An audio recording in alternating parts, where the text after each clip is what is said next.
Hi, welcome back to my channel. My name's Stacy. So I have a couple funny little stories to tell you. I was out looking for a job. I popped back up to where I used to work to see if they were still hiring or if they filled the positions they had.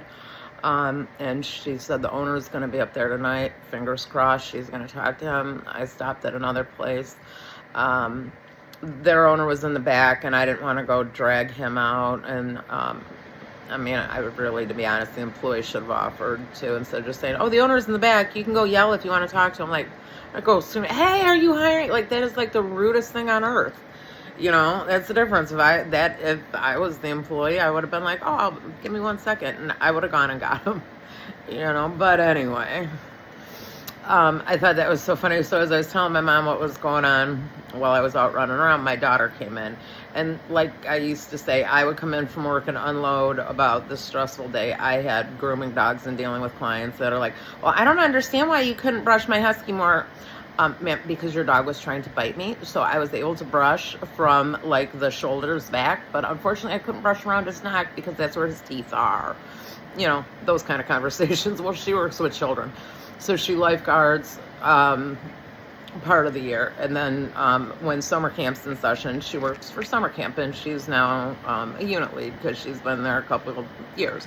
So several of these kids have grown up with her and they know her quite well.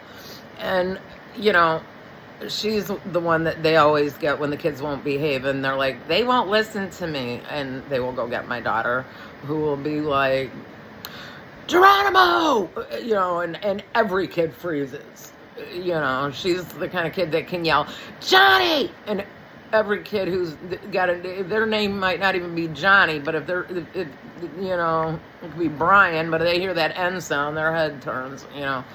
She's got one of those voices. But anyway, this kid had been complaining. All she does is yell. All she does is yell. She's like, because, he don't ever frickin' listen. That's why. So she was doing paperwork, right, doing all the, write-ups that, you have to send home to the parents on why their child was misbehaving for the day. So she's doing that. One counselor, hey, they're playing a game. He's out, and he won't get out of the middle of the field, basically. And one counselor, hey, you're interrupting the game. Can you move? He ignored her. Next counselor, who happened to be a man, he was like, hey, buddy, can you move? He ignored him. 4 counselors.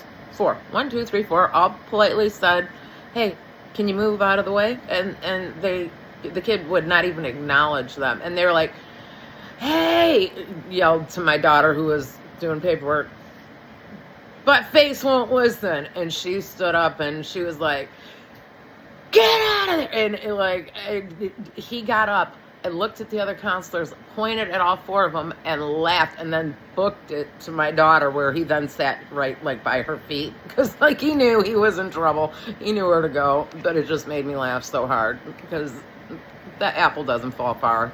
And in that case, sometimes the apple will fall and roll a little bit. Yeah, that one I think might still be attached. She's so much like me in different ways. But that my husband is a very permissive parent. I am so much the opposite way. So you can imagine what parenting was like in my house, especially when we were young.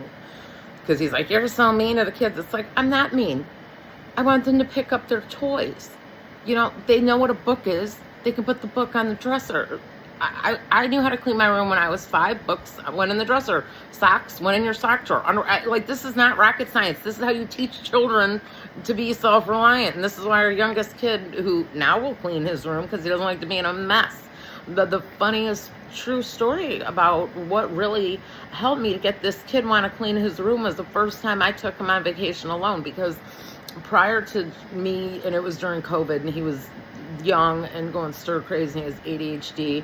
And I mean, it was really difficult for him because everything in Michigan was closed. I mean, it stunk. So when they opened up the Upper Peninsula, we couldn't even celebrate his birthday. His birthday was literally the week of he lost hockey. Everything came to a crashing halt right around his birthday.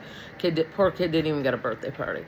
So as soon as they opened up northern Michigan, I took him not camping, but up to a really cheap hotel.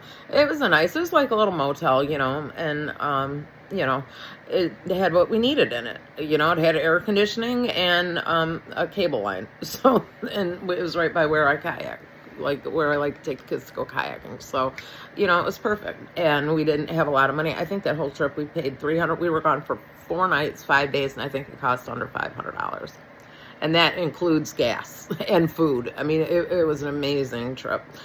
We had so much fun, but any other trip we'd been on, because most of the time it was hockey trips, were in the hockey trips, you have to stay at the team hotel. You can't use, like, if you have points, let's say at Marriott, you can't use them.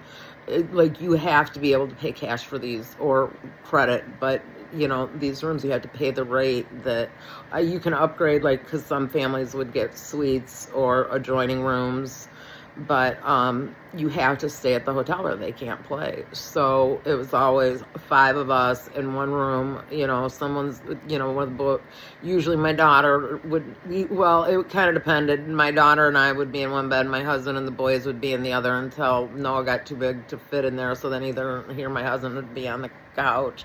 And then when Noah got older, Chris and I would sleep in one bed, and Xavier would sleep with Gabby when she was little, or with Noah and Gabby sleep on the couch. But you know what I mean? We were always crammed in. And then my husband reads the newspaper. So on top of 5 people being in one hotel room with all of the hockey gear and all of the extra layers of clothing that you have to have for the rink. And you always stay at a hotel that has the pool, so the boys have something to do, so they're not driving the parents crazy, because hockey parents drink. I quit drinking about 5. See, I didn't quit at a certain date. It just slowly got, like, I kind of prayed it away, and please help me stop, and slowly, and I was working, and I didn't like working with a hangover, and it just now it makes me sick. Even if I try to have a sip of, like, my daughter, my oldest 2 are 21. If I are older than 21, I should, you know, they're older than 21, so they can legally drink. So even if I have a sip, it's like it burns my stomach.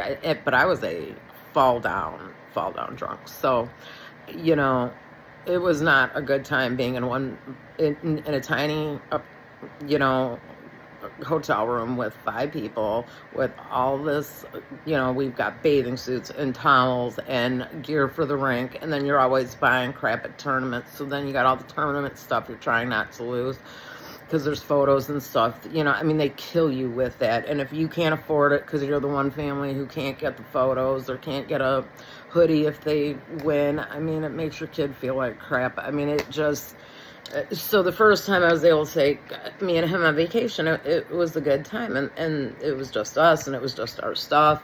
And we had 2 beds, so it was like, he's like, I have my own bed. I'm like, yes, and so do I. It's so exciting. But I mean, I was an adult, and when I was in college, after I had my oldest 2, before I had the youngest, when I was back to school, if I had finals, it was not uncommon for me to rent a room at Comfort Suites. It was a nice hotel. They had a hot tub, and I'd study all night for finals and stuff. That's why I got a 99% anatomy and phys, because I got an 87.9. I got just under a 90. I was so upset for anatomy 1, because I didn't, on my first test, I should say, not overall, and I didn't know how to study for it. So I got a hotel room, and I studied like all night. I'd take like a 45-minute nap, set my alarm, and get back up. It worked. Wasn't the cheapest way, but I'd bring kids over and let them swim and stuff, so it wasn't like, it was like, oh, but I had the bed to myself.